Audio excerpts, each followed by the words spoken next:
ल है साथी हो, आज चाहिँ गाउँठाउँ फर्किँदैछ त हामी बाउ छोरा। पछाडि एउटा फेरि भाइ कान्छो। यस्तै छ है हाम्रो बस्ने ठाउँ चाहिँ गेलुफुमा। सबै जङ्गलै जङ्गल। हात्ती आएर के हात्तीले बेला बेला त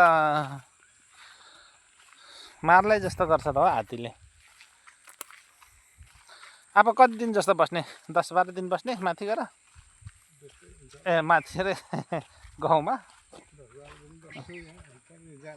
ए अलैँची कतिको हुनेछ यसपालि?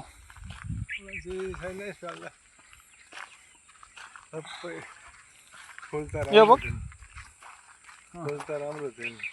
ए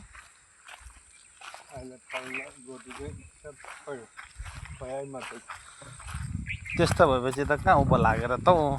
हाम्रोतिर त अलैँची पनि भएन। ए हजुर अलैँची पनि भएन, दुःखै मात्रै भयो यसपालि। यस्तै छ, के गर्नु अब। कतातिर बेल्चा कोदालो चलाउनु पर्ला जस्तो भयो त हौ। आगोदेखि चाहिँ बेल्चा कोदालो चलाउन सिक्नु पर्यो। सिप त बाउसँग छँदैछ, म पनि मिस्त्री भएर चाहिँ बस्नु पर्ला ल है हजुर।